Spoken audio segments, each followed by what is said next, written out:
আউযু বিল্লাহি মিনাশ শাইতানির রাজীম। বিসমিল্লাহির রহমানির রহিম।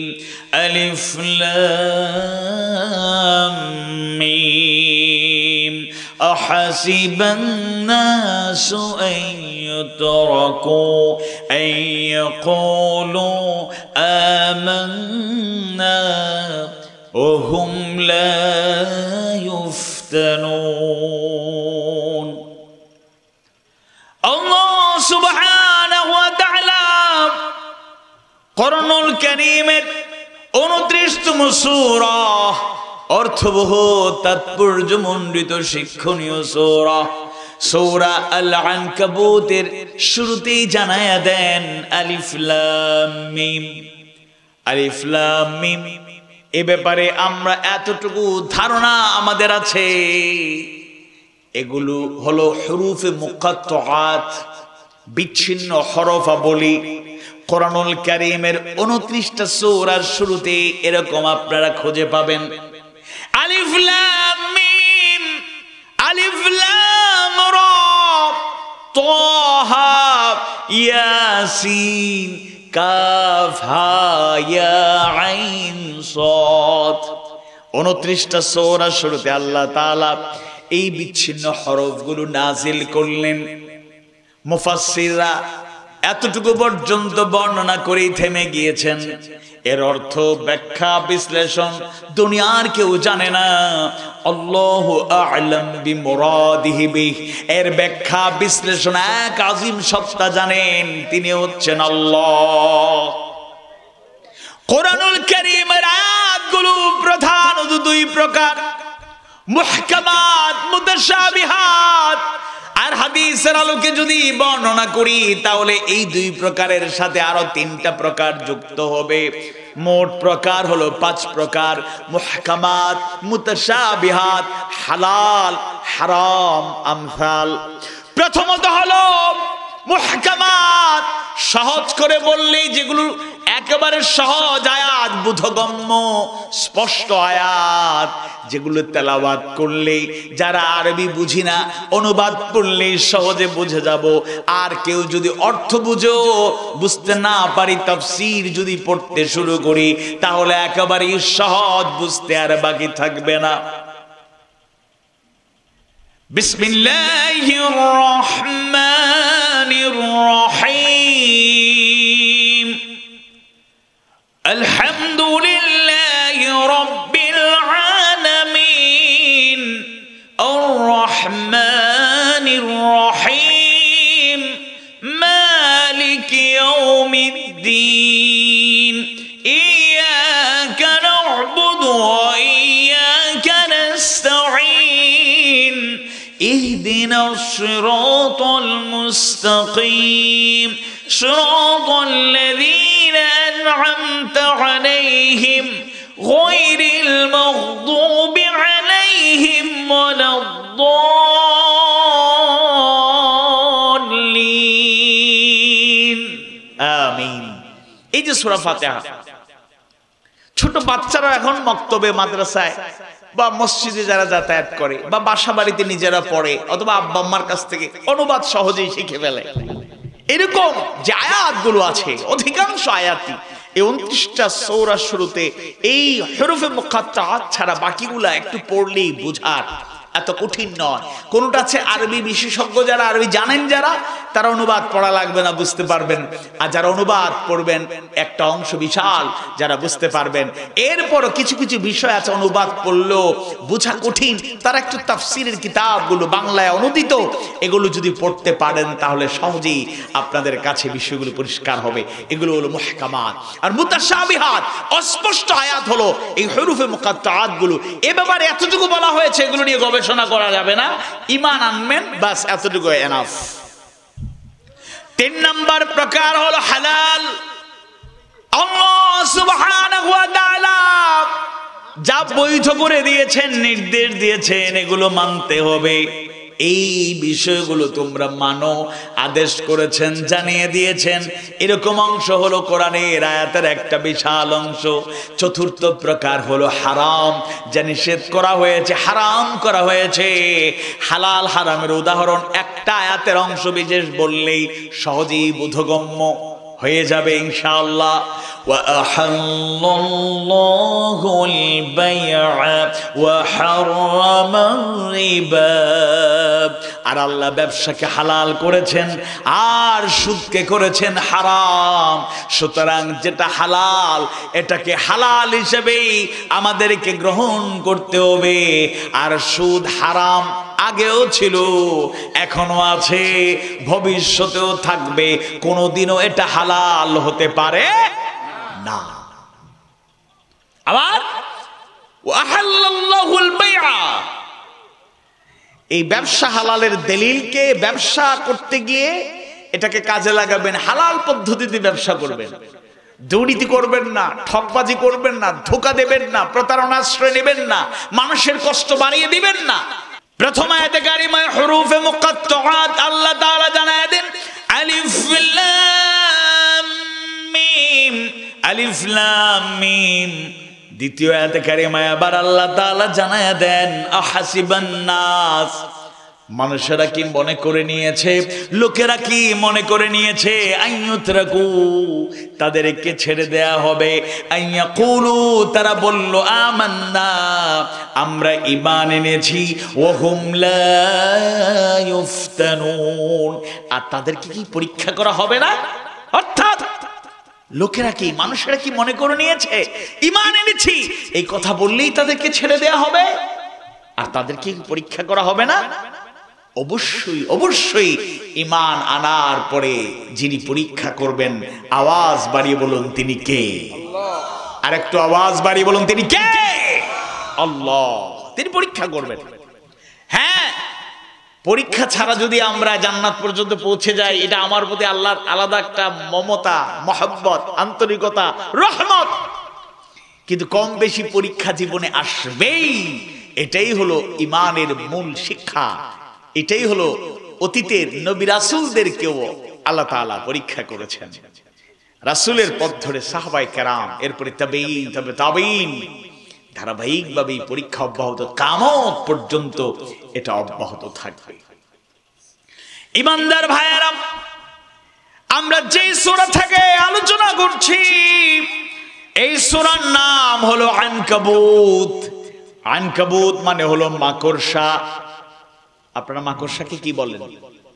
আমরা সিলেট হই মাখর, আপনারা কি বলেন? কি বলেন? মাকড়। আমরা আর কি সিলেটি ভাষায় খরে খ করে কিতা কই খ, মাখর। ও দেখো বা মাখরের বাসা বান্ধি লিছে, দেখছো নাকি তাকার বার? মাকড়, মাকড়সা। একটু চিন্তা করুন, কোরআন হলো আযীম কিতাব, বিজ্ঞানময় কিতাব, ইয়াসিন ওয়াল কুরআনিল হাকীম। কোরআনের অনন্য একটা পরিচয়, এটা হলো হাকীম, এটা হলো জ্ঞানপূর্ণ, বিজ্ঞানপূর্ণ একটা কিতাব, শ্রেষ্ঠ একটা কিতাব। আজকের যুগের জ্ঞান বিজ্ঞানের যত উন্নতি, যদি মনে করেন বিজ্ঞানীরা, বড় বড় শিক্ষাবিদরা, দার্শনিকরা এই উন্নতি ঘটিয়েছে, তাহলে এটা ভুল ধারণা। বরং আজকের দুনিয়ার উন্নতির অন্যতম মাধ্যম হলো কোরআনুল কারীম।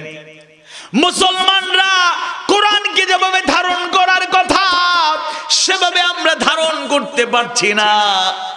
আমাদের দুশমনরা আজকে কোরআন শুধু পড়ে না, যারা চিন্তাশীল, যারা নলেজেবল, যারা জ্ঞান গুণে গুণান্বিত থাকতে চায়, কিংবা যারা ইসলাম আর মুসলমানের ক্ষতি করতে চায়, আর কেউ কেউ আছে নিজেরাই রিসার্চ করে, গবেষণা করে দুনিয়ার সবকিছু জানতে চায়, এরকম লোকেরা, ইসলাম বিদ্বেষীরা, অন্যান্য ধর্মের লোকেরাও, বিশেষ করে ইহুদিরা, খ্রিস্টানরা কোরআনকে নিয়ে রিসার্চ করে, গবেষণা করতে করতে বর্তমান পৃথিবীর অনেক বড় বড় আবিষ্কার এই কোরআন থেকে তারা সূত্র নিয়ে আবিষ্কার করেছে। অথচ মুসলমানরা আমরা বুঝি না, জানার চেষ্টাও করি না। এটাকে আমরা তাবিজের কিতাব বানিয়েছি, এটাকে শুধুমাত্র তেলাওয়াতের কিতাব বানিয়েছি, নিছক ছোটখাটো কাজ করার জন্য আমরা এটাকে গ্রহণ করেছি। তেলাওয়াত ফজিলতের কাজ, এটাকে করা যাবে না।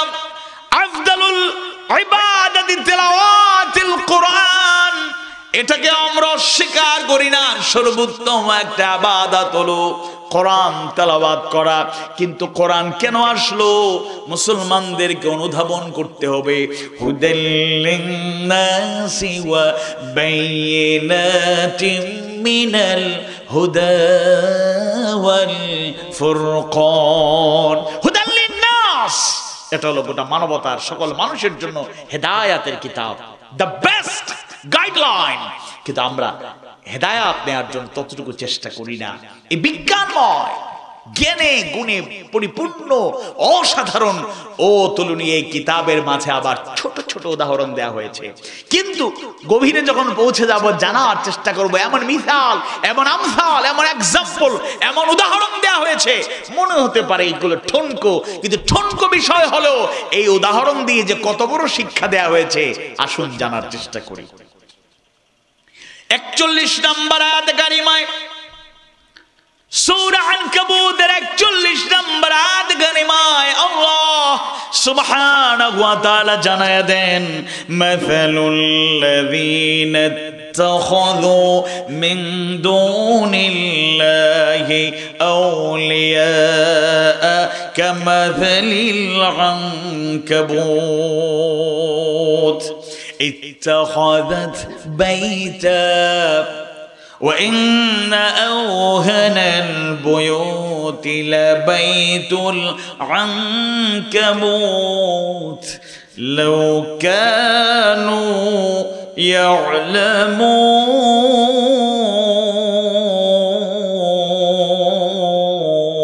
يعلمون।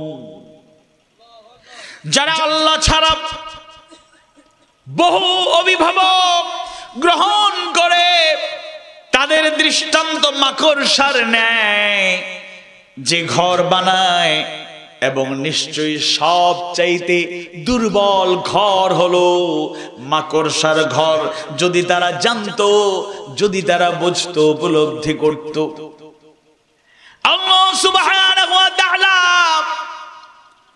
আল্লাহ ছাড়া অন্যান্য কাউকে যারা অভিভাবক বানায়, আল্লাহ ছাড়া বহু অভিভাবক যারা বানিয়ে নেয়, অন্য কাউকে অভিভাবক বানিয়ে নেয়, তাদের উদাহরণ জানায়া দেন।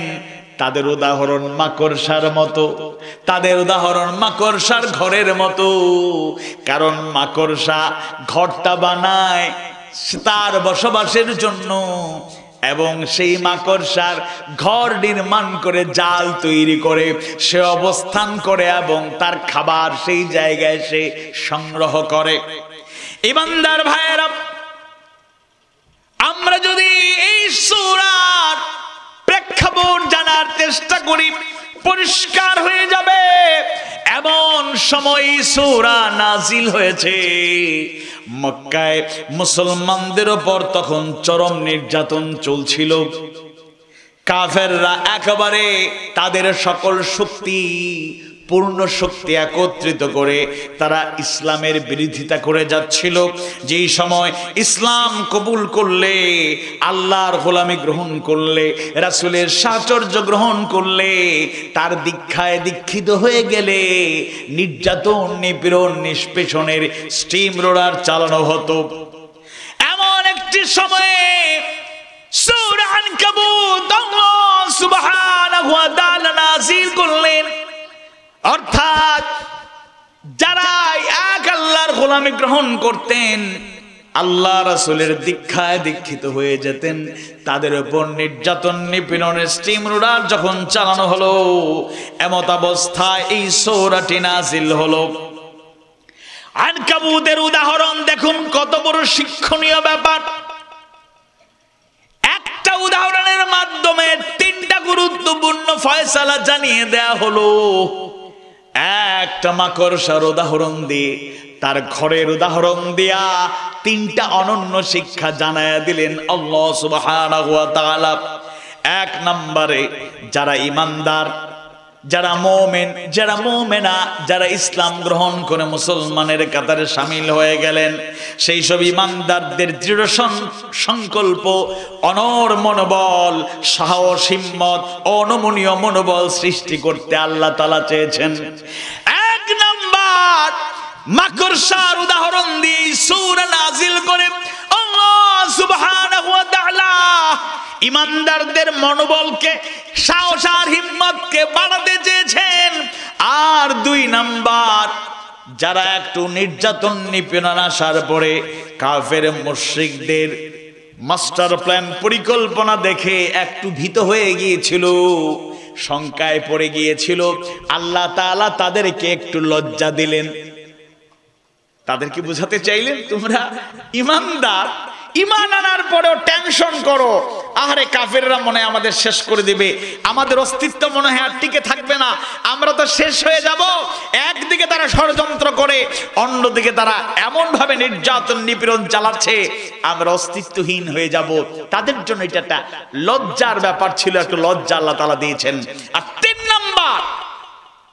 তিন নাম্বার যারা জুলুম চালাচ্ছিল, যারা পরিকল্পনা নিয়ে ঈমানদারদেরকে শেষ করতে চেয়েছিল, আল্লাহ তাআলা তাদেরকে হুঙ্কার দিয়ে হুঁশিয়ার করে দিতে চাইলেন, সতর্ক করলেন, তোমরা যতই লম্ফজম্প করো, অহমিকা প্রদর্শন করো, দাম্ভিকতা দেখাও, ক্ষমতার বড়াই করো, এই বড়াই, এই হুঙ্কার ওই মাকড়সার জালের মতো, ঘরের মতো। ছোট্ট একটা বাচ্চা মাকড়সার ঘরে গিয়ে যদি ফু দেয়, ওই ঘর কি আর খুঁজে পাওয়া যাবে? যাবে না, সামান্য টোকা দিলে উড়ে যাবে। আল্লাহ তাআলা কাফের, মুশরিক, ইসলাম আর মুসলমানের দুশমনদের, আল্লাহ তার রাসূলের দুশমনদের, মুমিন মুমিনাদের উপর নির্যাতনকারীদের জানিয়ে দিলেন, তোমরা হলে মাকড়সার মতো, তোমাদের ষড়যন্ত্র, নির্যাতন, নিপীড়ন চালাচ্ছ, এগুলো হলো মাকড়সার জালের মতো।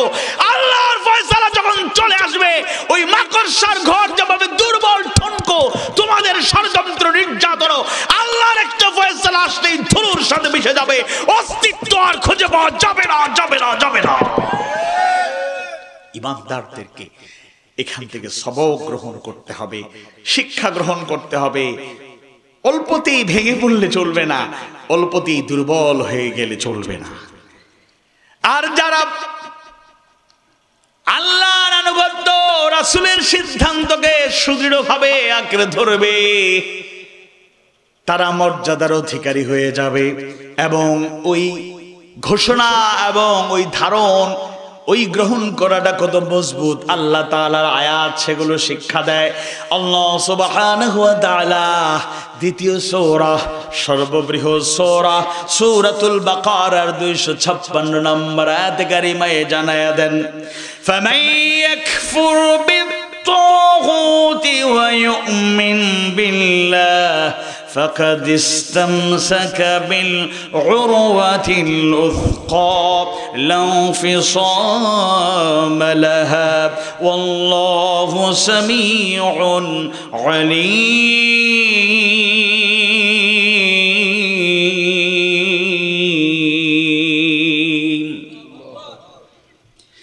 আর যে ব্যক্তি তাগুতকে অস্বীকার করে এবং আল্লাহর প্রতি ঈমান আনে, অবশ্যই সে মজবুত রশি আঁকড়ে ধরে, যা ছিন্ন হবার মতো নয়। সুবহানাল্লাহ।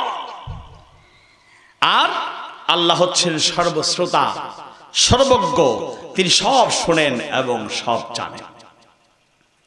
ঈমানদার ভাইয়েরা, এবার লক্ষ্য করুন, আমরা যারা ঈমান এনে সহজেই জান্নাত পর্যন্ত পৌঁছে যেতে চাই, জান্নাতকে একেবারে সহজ এবং সস্তা মনে করি। হ্যাঁ, আমাদের অন্তরে ঈমান যদি মজবুত থাকে, আল্লাহর প্রতি প্রেম ভালোবাসা যদি থাকে, রাসূলের প্রেম থাকে, কোরআন হাদিস সুন্নাহর প্রতি অগাধ ভালোবাসা মহব্বত যদি থাকে, তাহলে নিঃসন্দেহে আমরা জান্নাত প্রত্যাশা করব, এটাকেই স্বাভাবিকভাবে গ্রহণ করব। কিন্তু জান্নাত এত সোজা নয়, আখিরাতে সফলতা একেবারেই সহজে নয়। ঈমান এনেছি বললেই জান্নাত পর্যন্ত পৌঁছে যাব, ঈমান এনেছি বললে আর কোনো কষ্ট করা লাগবে না, দুঃখ যাতনা আসবে না, পরীক্ষা আসবে না, এটা মনে করার কোনো কারণ নাই। আর সূরা আনকাবুতের দ্বিতীয় আয়াত কারিমায় প্রশ্নবোধক ভাবে সুন্দর করে জিজ্ঞাসা করলেন, জানিয়ে দিলেন, আহাসিবান নাসু আইয়ুতরাকু আইয়াকুলু আমান্না ওয়া হুম লা ইফতানুন। আহাসিবান নাস, লোকেরা কি মনে করে নিয়েছে আইয়ুতরাকু, তাদেরকে ছেড়ে দেয়া হবে, আইয়াকুলু, তারা বলল, আমান্না, ঈমান এনেছি, ওয়া হুম লা ইফতানুন, আর তাদেরকে কি পরীক্ষা করা হবে না। ইফতানুন মানে হলো পরীক্ষা। তাফসীর গ্রন্থ ফাতহুল কাদিরের বর্ণনায় পাওয়া যায়, ঈমানদার বিশেষত নবীগণকে এই দুনিয়ায় বিভিন্ন প্রকার পরীক্ষায় উত্তীর্ণ হতে হয়েছে, পরিশেষে বিজয় এবং সাফল্য তাদের হাতে এসেছে। আর এসব পরীক্ষা ছিল জান এবং মালের পরীক্ষা। প্রধানত আল্লাহ তাআলা নবী রাসূলদেরকে পরীক্ষা করেছেন এবং তাদের পথ ধরে পরবর্তীতে তাদের অনুসরণ যারা করেছেন, ইত্তেবা যারা করেছেন, তাদের উপরও পরীক্ষা এসেছে। আল্লাহ তাআলা সবচেয়ে বেশি পরীক্ষা করেছেন নবী রাসূলদেরকে, পয়গম্বরদেরকে, এবং সেই আদর্শকে যারা আঁকড়ে ধরে তাদেরকে পরীক্ষা করা হয়েছে। অগণিত আয়াতে কারিমা আল্লাহ তাআলা এই কথাগুলো বোঝানোর চেষ্টা করেছেন। নবম সূরা সূরা আত-তাওবার 16 নম্বর আয়াতে কারিমায় আল্লাহ সুবহানাহু ওয়া তাআলা জানায়া দেন, أم حسبتم أن تتركوا ولما يعلم الله الذين جاهدوا منكم ولم يتخذوا من دون الله ولا رسوله ولا المؤمنين وليجة والله خبير بما تعملون।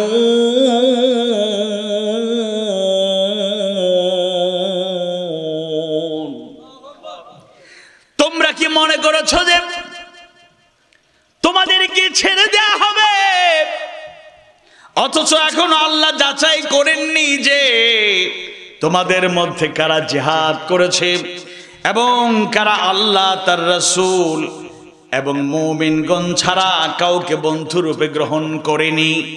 আর তোমরা যা করো আল্লাহ সে সম্পর্কে জ্ঞাত, তিনি অবহিত, তিনি জানেন। ঈমানদার ভাইয়েরা, মুমিন মুমিনা ভাই বোনেরা, নির্যাতন নিপীড়ন রাসূল করিম সাল্লাল্লাহু আলাইহি ওয়াসাল্লাম, যাকে আল্লাহ তাআলা আমাদের জন্য উসওয়ায়ে হাসানা বানিয়েছেন, সূরা আহজাবের 21 নম্বর আয়াতে কারিমায় আল্লাহ তাআলা জানায়া দেন, লাকাদ কানা লাকুম ফি রাসূলিল্লাহি উসওয়াতুন হাসানা, তোমাদের জন্য আল্লাহ রাসূলের জীবনে, একমাত্র আল্লাহ রাসূলের জীবনেই রয়েছে সর্বোত্তম আদর্শ। মিষ্টি খাওয়া সুন্নাত, মিষ্টি জাতীয় খাবার খাওয়া সুন্নাত, কদু খাওয়া সুন্নাত। এই ছোট ছোট সুন্নাত গুলো অবশ্যই ছোট না, প্রত্যেকটা সুন্নাত বড়। আমি বোঝাতে চাই যেগুলো একেবারে সহজ সেইগুলার সন্ধান আমরা করি, অথচ আল্লাহ রাসূল সাল্লাল্লাহু আলাইহি ওয়াসাল্লাম ছোট ছোট কাজের সুন্নাত শিক্ষা থেকে শুরু করে, নখ কাটার নিয়ম থেকে শুরু করে, টয়লেট ব্যবহারের সুন্দর নিয়ম থেকে শুরু করে একেবারে রাষ্ট্র পরিচালনা পর্যন্ত সকল সুন্নাত শিক্ষা দিয়ে গিয়েছেন। আল্লাহ রাসূলের নবুয়তি জিন্দেগি একেবারে চুম্বক অংশ যদি বলি, প্রথম 3টা বছর গোপনে গোপনে দাওয়াত দিলেন, এরপরে আল্লাহর ফয়সালা যখন চলে আসলো, ওয়াআযিরু আশিরাতাকাল আকরাবিন, এবার প্রকাশ্যে দাওয়াত শুরু হয়ে গেল। হিজরতের আগ পর্যন্ত আরো 10টা বছর কোরআনের কথা, সেই বাণীগুলো প্রচার করলেন। আনিউবুদুল্লাহ ওয়াজতানিবুত তাগুত। অন্যান্য নবীরাও এই কাজটাই করেছেন, এক আল্লাহর গোলাম বানানোর চেষ্টা করেছেন, দাওয়াত দিয়েছেন। আল্লাহ রাসূল এই দাওয়াত দিতে গিয়ে তায়েফের ময়দানে রক্তাক্ত হয়েছেন। মাঝখানে 3টা বছর আল্লাহ রাসূল এবং সাহাবায়ে কেরাম শিবে আবু তালেবে কারাবন্দী ছিলেন, বন্দী অবস্থায় ছিলেন। হিজরত হয়ে গেল, মাদানী যুগ শুরু হয়ে গেল। দ্বিতীয় হিজরি থেকে বদরের প্রান্তরে চূড়ান্ত লড়াইয়ের ডাক চলে আসলো। আবার 8ম হিজরিতে মক্কায় ব্যাক করলেন, আবারও ফিরে আসলেন। আল্লাহর ফয়সালাতে আবারও মক্কা বিজয় হয়ে গেল। এরপরে আরো 2টা বছর, 23 বছরের নবুয়্যতি জিন্দেগির মাঝখানে হিজরতের পরেও অনুকূল পরিস্থিতি আসার পরেও যুদ্ধের ময়দানে পরীক্ষার মুখোমুখি হতে হয়েছে। আল্লাহ রাসূলের দান মোবারক শহীদ হয়ে গেল, মাথা ফেটে লোহার গলা মাথা দিয়ে ঢুকে গেল, গর্তে পড়ে গেলেন। আমরা রাসূলের উম্মত দাবি করি, সিরাতুন নবী সাল্লাল্লাহু আলাইহি ওয়াসাল্লাম মাহফিলে হাজির হয়েছি। রাসূলের প্রত্যেকটা সুন্নতকে আমাদেরকে পুঙ্খানুপুঙ্খরূপে গ্রহণ করা লাগবে। আল্লাহ রাসূলের জীবনে পরীক্ষা এসেছে, সাহাবায়ে কেরামের জীবনেও পরীক্ষা এসেছে। পরীক্ষার বাহিরে কেউ ছিলেন না। আদম আলাইহিস সালাম, সুলাইমান আলাইহিস সালামের জীবনে হয়তো এত বড় পরীক্ষা আসে না, এরপর তারা পরীক্ষার মুখোমুখি হয়েছেন। আর যত নবী রাসূলের ইতিহাস, পয়গম্বরদের ইতিহাস পাওয়া যায়, প্রত্যেকের উপরই নির্যাতন নিপীড়ন এসেছে, তাদেরকে পরীক্ষা করা হয়েছে। তারা আল্লাহর উপর ভরসা করে ঈমানী চেতনা আর আমলের সমৃদ্ধির মাধ্যমে এমন নজির স্থাপন করলেন। একদিকে সবাই ছিলেন মাসুম, অন্যদিকে প্রত্যেকটা পরীক্ষায় ধৈর্যের সাথে, সবরের সাথে ঈমানী দৃঢ়তা নিয়ে উত্তীর্ণ হয়েছেন। সুবহানাল্লাহ। খাব্বাব বিন আরাত রাদিয়াল্লাহু আনহু বর্ণিত সেই হাদিস কারো অজানা থাকার কথা নয়। খাব্বাব রাদিয়াল্লাহু আনহু হলেন সেই সাহাবী যাদের উপর নিষ্ঠুর নির্যাতন নেমে এসেছিল, তন্মধ্যে তিনি হচ্ছেন অন্যতম। খাব্বাব বিন আরাত রাদিয়াল্লাহু আনহু নিজের জন্য শুধু নয়, মুসলিমদের পক্ষে আল্লাহ রাসূলকে আবেদন পেশ করতে গেলেন। যেই সময় মুশরিকদের কঠোর নির্যাতনে ভীষণভাবে দুরবস্থার মুখোমুখি হয়ে পড়েছিলেন মুমিনরা, সাহাবায়ে কেরামরা, এমত অবস্থায় খাব্বাব বিন আরাত রাদিয়াল্লাহু আনহু আল্লাহ রাসূলের সামনে হাজির হয়ে গেলেন আবেদন নিয়ে কিছু কথা বলার জন্য। ওই সময় আল্লাহ রাসূল কাবা ঘরের দেয়ালে হেলান দিয়া বিশ্রাম নিচ্ছিলেন। খাব্বাব বিন আরাত রাদিয়াল্লাহু আনহু বললেন, ইয়া রাসূলুল্লাহ, ইয়া হাবিবাল্লাহ, আমরা নির্যাতিত হতে হতে শেষ হয়ে গেলাম, আপনি কি আমাদের জন্য দোয়া করেন না? আল্লাহর কাছে কি আমাদের জন্য সাহায্য চান না? আল্লাহর রাসূল এই কথা পছন্দ করলেন না। কথা শোনার পরে আল্লাহ রাসূলের চেহারা মোবারক রক্তিম বর্ণ ধারণ করলো। তিনি খাব্বাবকে বললেন, খাব্বাব, যে নির্যাতন নেমে এসেছে এটা নতুন নির্যাতন নয়, নতুন কিছু নয়। তোমাদের পূর্ববর্তীতেও যারা ঈমান এনেছিলেন তাদের উপর নির্যাতন নিপীড়ন নেমে এসেছিল। পূর্ববর্তীতে এমন ঘটনা ঘটেছে, জীবন্ত ঈমানদারদেরকে ডেকে আনা হতো, গর্ত তৈরি করা হতো, মুমিনদেরকে, ঈমানদারদেরকে কোমর পর্যন্ত গর্তে নামানো হতো, কোমর পর্যন্ত প্রথিত করে উপরের যে অংশ থাকতো লোহার করাত নিয়ে আসা হতো, আর জীবন্ত ঈমানদারদেরকে লোহার করাত দিয়ে দ্বিখণ্ডিত করা হতো। নাউযুবিল্লাহ।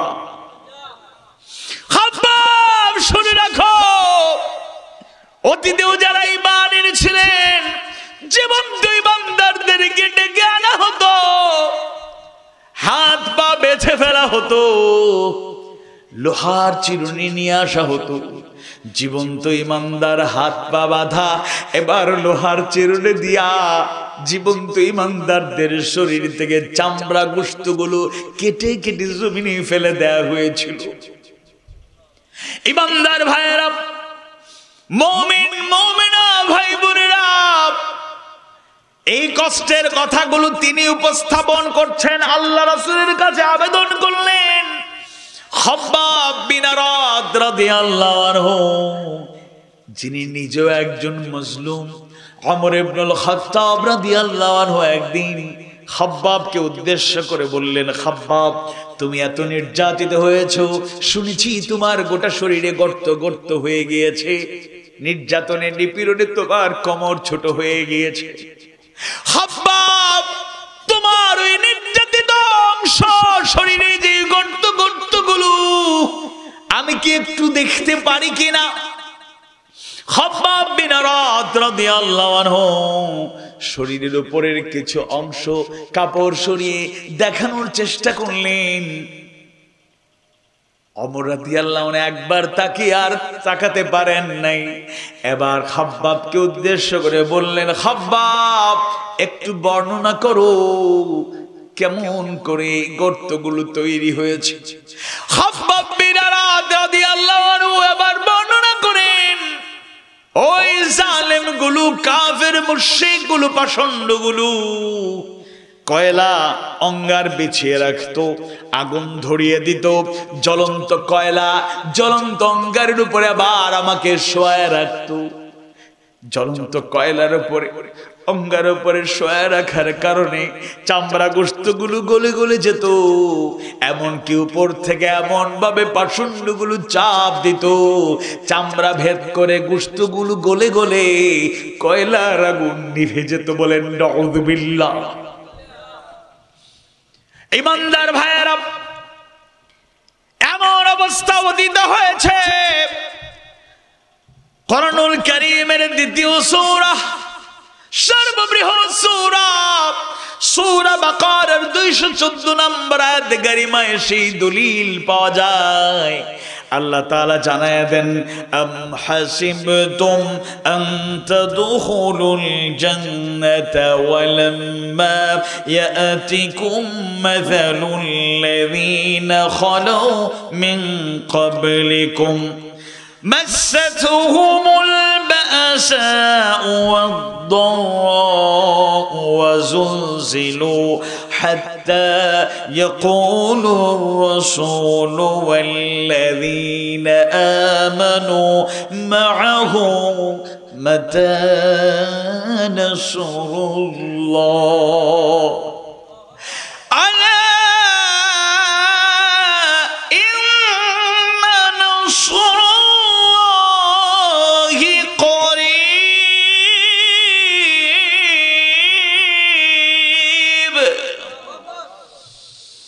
নাকি তোমরা ভেবেছো তোমরা জান্নাতে প্রবেশ করবে, অথচ এখনো তোমাদের নিকট তাদের মতো কিছু আসেনি? যারা তোমাদের পূর্বে বিগত হয়ে গিয়েছেন তাদেরকে স্পর্শ করেছিল কষ্ট আর দুর্দশা, তারা কম্পিত হয়েছিলেন। এমনকি রাসূল আর তার সাথে থাকা মুমিনগণ বলেছিলেন, মাতা নাসরুল্লাহ, আল্লাহর সাহায্য কখন আসবে? আল্লাহ তাআলা এই প্রশ্নের জবাবে জানায় দিলেন, আলা ইন্না নাসরুল্লাহি করিব, নিশ্চয় আল্লাহর সাহায্য নিকটবর্তী, অতি কাছে। বলেন আল্লাহু আকবার। এমন ভাবে মজলুম হয়েছেন মুমিনগণ, নবীদেরকে রাসূলদেরকে তারা আবেদন করেছেন, তারা তাদের জবান থেকে পর্যন্ত উচ্চারিত হয়েছে, মাতা নাসরুল্লাহ, আল্লাহ সাহায্য কখন আসবে? তৃতীয় সূরা, বৃহৎ সূরার মধ্যে অন্যতম সূরা, আলে ইমরানের 142 নম্বর আয়াত কারিমায় আল্লাহ সুবহানাহু ওয়া তাআলা জানায় দেন, أم حسبتم أن تدخلوا الجنة ولما يعلم الله الذين جاهدوا منكم ويعلم الصابرين।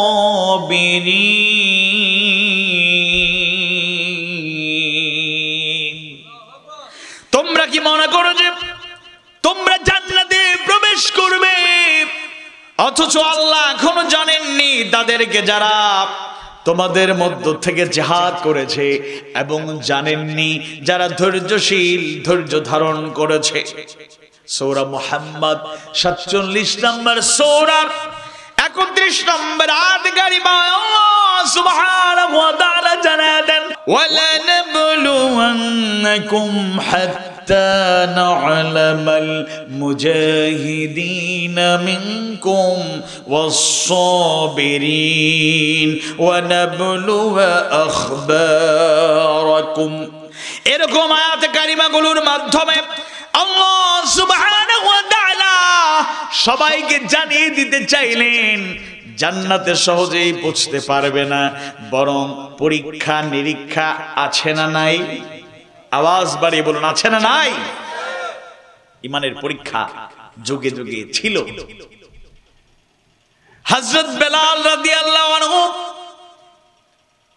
হাবশী মানুষ, হাবশী গোলাম হিসেবে পরিচিত ছিল, কারণ ওই জাহিলি জামানায় দাসত্ব প্রথা ছিল।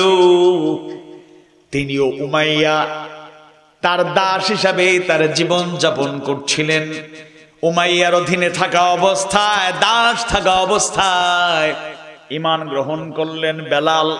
বেলাল রাদিয়াল্লাহু আনহুকে কেমন করে নির্যাতন করা হতো সেই কথা কারো অজানা থাকার কথা নয়। বর্ণনায় পাওয়া যায় তার উপর অবর্ণনীয় নির্যাতন চালানো হয়েছে। তার গলায় দড়ি বেঁধে গরু ছাগলের মতো ছেলে ছোকরাদের দিয়ে পাহাড়ে প্রান্তরে তাকে টেনে হেঁচড়ে ঘোরানো হতো। খানাপিনা বন্ধ করে তাকে খাবারের পানি তৃষ্ণা দিয়ে কষ্ট দেয়া হয়েছে। তার গলার চামড়া রক্তাক্ত হয়ে যেত, এরকম নির্যাতন চালানো হয়েছে। আবার সেই কথাকার অজানা নয়, তাকে উত্তপ্ত বালুকার উপরে নিয়ে যাওয়া হতো আর নির্যাতন করা হতো। বলেন নাউযু বিল্লাহ। এমন বর্ণনা পাওয়া যায়, লা তাজালু হাকাযা হাত্তা তামুতা আও তাকফুরা বিমুহাম্মাদিন ওয়া তা'বুদাল লাতা ওয়াল উজ্জা। নির্যাতন শুধু চালানো হতো না, মুহাম্মাদের দিন পরিত্যাগ এবং লাত উজ্জার পূজা না করা পর্যন্ত তোকে আমৃত্যু এভাবে পড়ে থাকতে হবে, এরকম ঘোষণা দেয়া হতো। উত্তপ্ত বালুর উপরে শুয়ে রাখার মাধ্যমে সেই বালু তার চামড়াগুলো জ্বালিয়ে পুড়িয়ে ছাই করে দিত। এতেও কাফিররা থমকে যেত না। এক বর্ণনায় পাওয়া যায় ওই কষ্ট দেওয়ার পাশাপাশি তার বুকের উপর এক খণ্ড পাথর চাপিয়ে দেয়া হলো। শ্বাস প্রশ্বাস বন্ধ হয়ে যাওয়ার উপক্রম। এবার প্রশ্ন করা হলো, বেলাল এখনো কি আল্লাহকে ভুলতে পারবে না? বেলাল এখনো কি মুহাম্মদকে ভুলতে পারবে না? বেলালের জবান থেকে কথা বলার মতো কোনো শক্তি ছিল না। হাতে একটু শক্তি পেয়েছেন, আগুলে শাহাদাত আগুল উঁচু করে রেখেছেন, সাক্ষ্য দিচ্ছেন আল্লাহ এক, আহাদ আহাদ আহাদ। আর জবানে যখন একটু শক্তি পেলেন, আহাদ শব্দটা কয়েকবার উচ্চারণ করে অজ্ঞান হয়ে গেলেন। এর মানে তিনি বুঝাতে চাইলেন বিসমিল্লাহির রহমানির রহিম, কুল হুয়াল্লাহু আহাদ আল্লাহুস সামাদ লাম ইয়ালিদ ওয়া লাম ইউলাদ ওয়া লাম ইয়াকুল লাহু কুফুয়ান আহাদ। আল্লাহু আকবার। এই দৃশ্য দেখার এক পর্যায়ে একদিন আল্লাহ রাসূল বললেন, বেলালকে উদ্দেশ্য করে বললেন, আহাদুন ইউনজিক, আহাদ অর্থাৎ আল্লাহ তোমাকে মুক্তি দেবেন। জোরে কোন সুবহানাল্লাহ। এই কষ্ট দেখে আল্লাহ রাসূল বললেন, আহাদুন ইউনজিক, আহাদ মানে এক আল্লাহ, আল্লাহ তোমাকে কি করবেন? মুক্তি দেবেন। কিন্তু কিভাবে মুক্তি হলো দেখেন।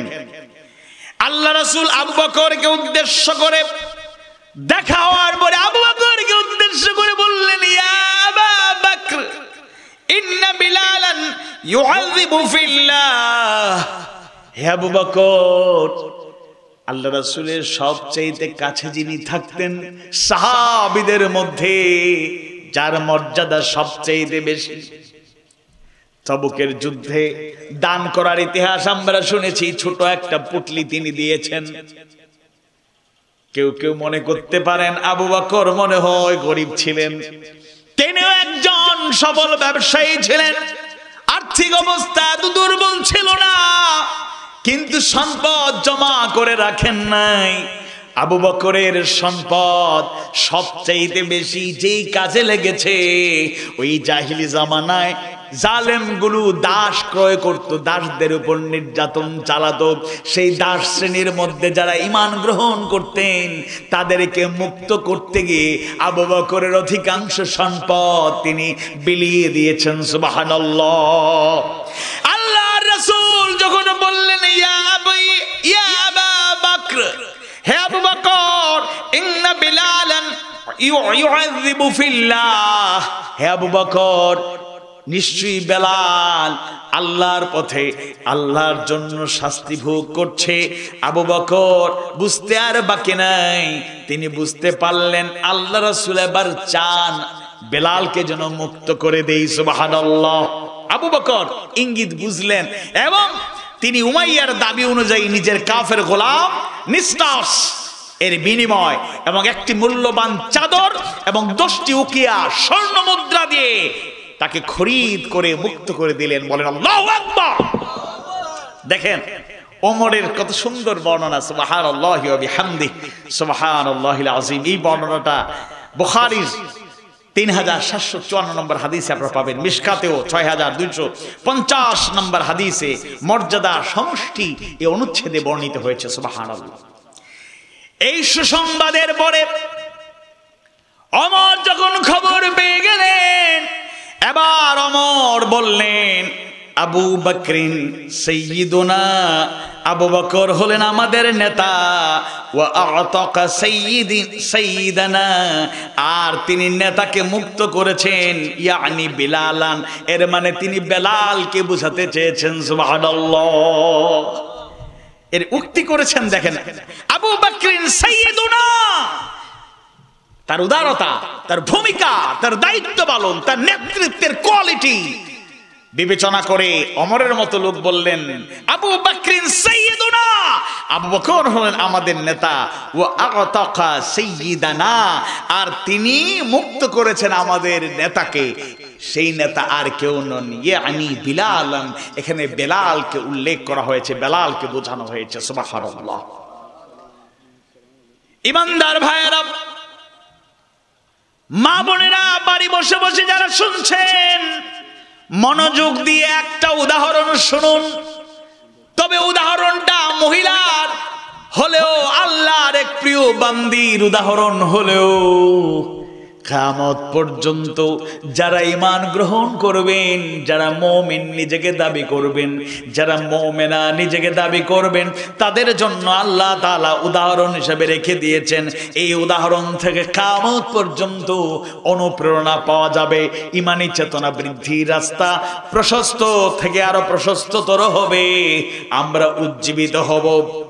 সূরা তাহরীমের 11 নম্বর আয়াত গারিমায় আল্লাহ সুবহানাহু ওয়া তাআলা জানায় দেন, ওয়া দারাবাল্লাহু মাসালান লিল্লাযীনা আমানু ইমরাআতা ফিরআউন إذ قالت رب ابن لي عندك بيتا في الجنة ونجني من فرعون وعمله ونجني من القوم الظالمين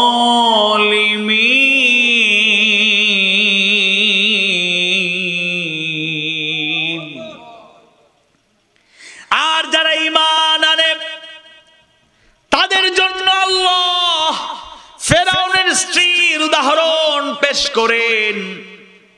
যখন সে বলেছিল, হে আমার রব, আপনার কাছে আমার জন্য জান্নাতে একটি বাড়ি নির্মাণ করুন, সুবহানাল্লাহ, এবং আমাকে ফেরাউন ও তার কর্ম হতে নাজাত দিন, মুক্তি দিন, পরিত্রাণ দিন, এবং আমাকে নাজাত দিন জালেম সম্প্রদায় থেকে।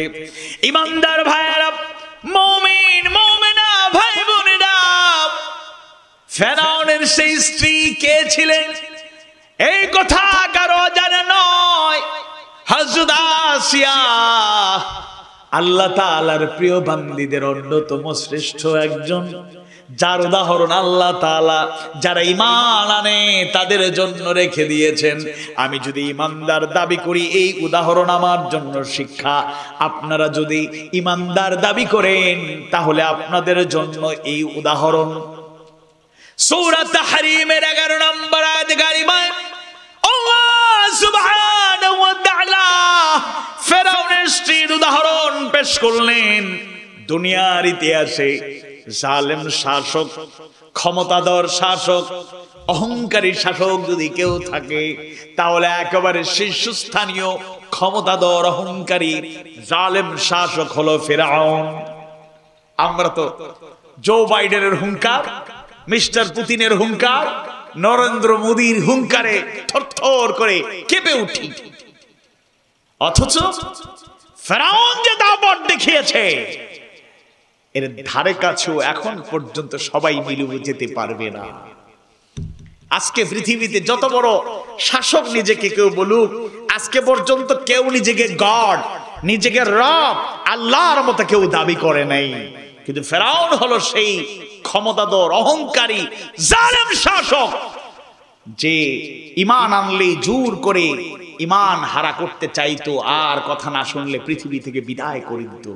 এমনকি ঈমানদারদেরকে সরাতে পারে না, তার আনুগত্যে নিয়ে আসতে পারে না। তখন সে বলেছিল, আচ্ছা আল্লাহরে মানো, মানো, ঠিক আছে, আল্লাহ তোমাদের রব, আচ্ছা ঠিক আছে, কিন্তু আনা রব্বুকুমুল আ'লা, আমি হলাম তোমাদের বড় রব। নাউযু বিল্লাহ। সেই ফেরাউন ঈমানের পথ থেকে সরানোর জন্য কেমন নির্যাতন করেছিল কারো অজানা থাকার কথা নয়। যখন খবর পেয়ে গেল আল্লাহর গোলামি গ্রহণ করেছেন আর কেউ নন, স্বয়ং তার স্ত্রী আসিয়া ঈমান গ্রহণ করেছেন, ফেরাউনের মাথা খারাপ, অস্থির হয়ে গেল। বারবার আসিয়াকে বোঝাতে চেষ্টা করলো, আবার হুঙ্কারও দেয়। কি পরিণতি হবে? অত্যন্ত ভয়াবহ পরিণতি হবে। হযরত আসিয়ার সামনে অহংকার করে সে দাবি উত্থাপন করলো, জোর জবরদস্তি চালালো, বলল, আসিয়া আমায় সিজদা করো, আমার অনুগত হয়ে যাও, আল্লাহকে ভুলে যাও, যে আদর্শ গ্রহণ করেছো ছেড়ে দাও। হযরত আসিয়ার বক্তব্য একটাই, আল্লাহর জন্য, ঈমান রক্ষার জন্য জীবন দিতে পারবো, এক মুহূর্তের জন্য ঈমান হারা হওয়া যাবে না। সুবহানাল্লাহ। হযরত আসিয়াকে কেমন করে নির্যাতন চালানো হলো তা আমরা জানি। আঘাতের পর আঘাত করা হয়, আসিয়াকে ঈমানের পথ থেকে সরানো যায় না। ভয় দেখানোর জন্য তার সামনে হত্যা করা শুরু করলো। এমনকি এক মাসুম বাচ্চা, কোলের শিশুকে কেড়ে নিয়ে আসা হলো। উত্তপ্ত তেল এমন ভাবে গরম করলো, সেই তেলের পাতিলের মধ্যে, হাড়ির মধ্যে উত্তপ্ত তেল, একেবারে উত্তপ্ত। তার চোখের সামনে ভয় দেখানোর জন্য ঈমান হারা করার জন্য, ফেরাউনের আনুগত্য যেন গ্রহণ করে নে, এটা শিখানোর জন্য, ভয় দেখানোর জন্য দুধের বাচ্চা শিশুটাকে ওই উত্তপ্ত তেলের মধ্যে ফেলে দেয়া হলো। মুহূর্তের মধ্যে সেই শিশুটাও দুনিয়া থেকে বিদায় নিল। এবার আসিয়াকে চূড়ান্ত নির্যাতন শুরু করলো। শোয়ায় রেখে পেরেক তার হাতে পায়ে ঠুকে দিল।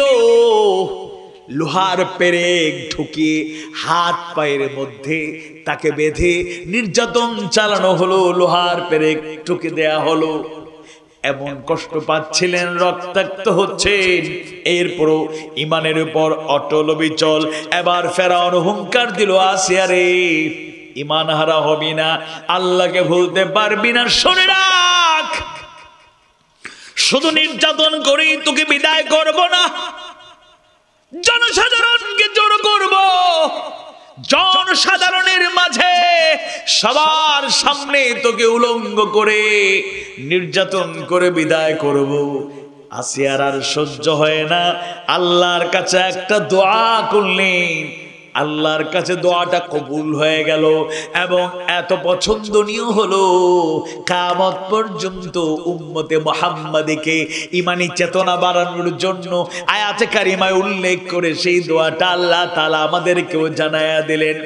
আসিয়া যখন এরকম ঘোষণা, উপর থেকে নির্যাতন, সবরের সাথে নির্যাতন সহ্য করছিলেন, কিন্তু ফেরাউন আর তার দরবল যখন সীমা লঙ্ঘন করলো, এবার আল্লাহর কাছে দোয়া করলেন, রব্বি বিনিলি ইনদাকা বাইতান ফিল জান্নাহ। হে আমার রব, হে আমার প্রভু, হে আমার প্রতিপালক, আপনার কাছে আমার জন্য জান্নাতে একটা বাড়ি নির্মাণ করুন। সুবহানাল্লাহ। দেখো কত চমৎকার কথা। আল্লাহ প্রেম থাকলে, আল্লাহর আনুগত্য থাকলে, আল্লাহর বন্দেগী থাকলে কেমন করে আল্লাহর কাছে চাইতে হবে শিখিয়ে দিয়েছে। রব্বি ইবনিলি ইনদাকা বাইতান ফিল জান্নাহ, ইনদাকা আপনার নিকট। শুধু জান্নাত চান নাই, জান্নাতের ঘর চান নাই। কেমন আবেগ, কেমন আনুগত্য, কেমন বন্দেগী, কেমন দাসী, কেমন আল্লাহর বান্দি। বলছেন আল্লাহ আপনার নিকট, আপনার নিকট জান্নাতে একটা বাড়ি আমাকে নির্মাণ করে দিন। সুবহানাল্লাহ। দোয়া কবুল হয়ে গেল। আল্লাহ সুবহানাহু ওয়া তাআলা ফেরেশতাদের দায়িত্ব দিলেন, আমার ফেরেশতারা আসিয়া বড্ড কষ্ট করছে, যাও যাও। তার দোয়া কবুল হয়ে গিয়েছে। জান্নাতের একটা সুন্দর দৃশ্য, একটা জান্নাত আসিয়ার চোখের সামনে তুলে ধরো। ওরা নির্যাতন চালায় আসিয়াকে দুনিয়া থেকে বিদায় করার জন্য। ফেরেশতারা আসিয়ার চোখের সামনে জান্নাত তুলে ধরলেন। জান্নাতের নাজমে আমার সৌন্দর্য অবলোকন করে আসিয়া মুচকি হাসি দিয়ে দিয়ে দুনিয়া থেকে বিদায় হয়ে গেলেন। শাহাদাতের পেয়ালা পান করলেন। এক মুহূর্তের জন্য ফেরাউনের সামনে মাথা নত করেন নাই। আল্লাহু আকবার। একটা উদাহরণই যথেষ্ট। আল্লাহ নিজে উদাহরণ হিসেবে সেটাকে পেশ করেছেন। আমি আপনাদের সামনে আরজ করতে চাই, ঈমান এনেছি আলহামদুলিল্লাহ, এটা সৌভাগ্যের ব্যাপার। ঈমান এনেছি, এটা সৌভাগ্যের ব্যাপার, কিন্তু ঈমান আনলেই ছেড়ে দেয়া হবে মনে করার কোন কারণ নেই। শেষ একটি আয়াতের আলোকে অল্প কথা বলি আমি শেষ করে নেব। সেই অনুরোধটা হচ্ছে, কিভাবে আল্লাহ পরীক্ষা করবেন। অনেক জায়গায় বর্ণনা আছে, একেবারে specially specific to the point Allah তাআলা বলেছেন সূরাতুল বাকারার 155 নম্বর আয়াতে কারিমায়। সুবহানাল্লাহ। আল্লাহ সুবহানাহু ওয়া তাআলা দ্বিতীয় সূরা সূরাতুল বাকারার 155 নম্বর আয়াতে কারিমায় কি দিয়ে পরীক্ষা করবেন আল্লাহ তাআলা নিজেই তাগিদ দিয়ে জানায়া দেন, ওয়ালানাবলুওয়ান্নাকুম বিশাইইম মিনাল খাউফি ওয়াল জু'i ওয়া নাকসিম মিনাল আমওয়ালি ওয়াল আনফুসি ওয়াস সামারাত। ওয়াবাশশিরিস সাবিরিন। আর আমি অবশ্যই তোমাদেরকে পরীক্ষা করব কি দিয়ে? খাউফ, ভয় দিয়ে, ওয়াল জু, ক্ষুধার যন্ত্রণা, অভাব অনটন দিয়ে, ওয়া নাকসিম মিনাল আমওয়ালি ওয়াল আনফুস, জানমালের ক্ষতি দিয়ে, ওয়া সামারাত, ফসলাদি নষ্ট হবে, সম্পদ বিনষ্ট হবে, ব্যবসায় লোকসান হবে, এগুলো দিয়ে আল্লাহ পরীক্ষা করবেন। এরপরে আল্লাহ তাআলা বলেছেন ওয়াবাশশিরিস সাবিরিন, হে নবী এরপরে যারা সবর করে তাদেরকে সুসংবাদ জানিয়ে দাও। আল্লাহু আকবার। ভয়ের পরীক্ষা বর্তমান দুনিয়া নাই মনে হয় নাকি? ইসরায়েলের সেই সব সন্ত্রাসী বাহিনী ফিলিস্তিনিদের উপর নির্বিচারে নৃশংস বর্বরচিত যে হামলাগুলো চালিয়ে যাচ্ছে, আঘাতের পর আঘাত করে হাজার হাজার শুধু তরুণ যুবক, দিনের পথের সৈনিক, আল্লাহর গোলামদের বিদায় করেনি। ওরা কোলের শিশু মাসুম বাচ্চাদেরকেও ছাড় দেয়নি, বৃদ্ধদেরকেও ছাড় দেয়নি, নারীদেরকেও ছাড় দেয়নি। আবাল বৃদ্ধ বনিতা তাদের বোমার আঘাতে, তাদের নির্যাতনে শাহাদাতের পেয়ালা পান করে দুনিয়া থেকে বিদায় হয়েছেন। একটা দেশে নির্যাতন চালিয়ে, দুইটা দেশে নির্যাতন, কয়েকটা দেশে নির্যাতন চালিয়ে শুধু ওই দেশকেই শেষ করা, মুসলমানদের নিধন করা এদের টার্গেট নয়। এদের টার্গেট দেখছো ফিলিস্তিনকে কিভাবে আঘাত করছে, কিভাবে কাশ্মীরকে কবজায় রেখেছে, কিভাবে বসতিয়াকে নিয়ন্ত্রণ করেছে। এটা দিয়ে দুনিয়ার মুসলমানদের ভয় দেখানোর চেষ্টা করে। আর আমরা মুসলমানরা দুঃখজনক হলো সত্য, বীরের জাতি, ভীরুর জাতিতে পরিণত হয়েছে, যারা বাঘের মতো, সিংহের মতো গর্জন দিয়ে মাথা উঁচু করে দাঁড়িয়ে গোটা দুনিয়াকে নেতৃত্ব দিয়েছে। সেই বাঘের গর্জন ছেড়ে দিয়ে মুসলমানের বাচ্চাগুলো যেদিন বিড়ালের মতো মিউ মিউ করতে শিখেছে, সেদিন থেকে আমাদের অধপতন, আমাদের উপর নির্যাতন আরো বেড়ে গিয়েছে। বলেন ঠিক কিনা? ভয়ের পরীক্ষা আসবে, ভয়কে জয় করে ঈমানি চেতনা উদ্বুদ্ধ থেকে পথ চলতে হবে। আল্লাহ রাসূল যখন হিজরতে চলে গেলেন, সেই বিষয়টিও আমাদের জানা। আল্লাহর রাসূলকে সবাই বলতো আল আমিন, বিশ্বস্ত, তার চাইতে আমানতদার আর কেউ ছিলেন না।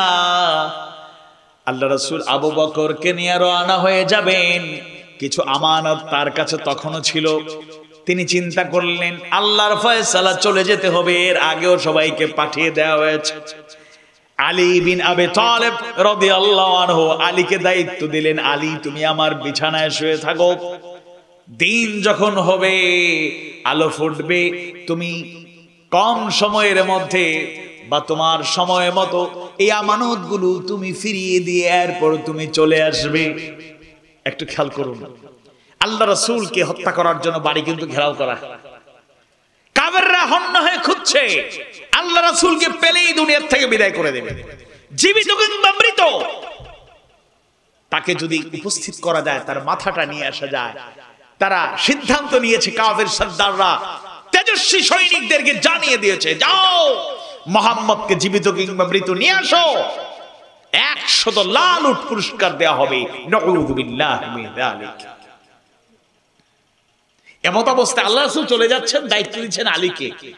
আলী তো একবার বলতে পারতেন, ইয়া রাসূলুল্লাহ আপনার কম্বল মুড়ি দিয়ে আমি শুয়ে থাকবো, আমাকে তো আপনার কথা ভেবে আমাকে পৃথিবী থেকে বিদায় করতে পারতো নাকি? পারতো না, পারতো। কিন্তু একবারও বলেন না ইয়া রাসূলুল্লাহ আমাকে তো শেষ করে দেবে।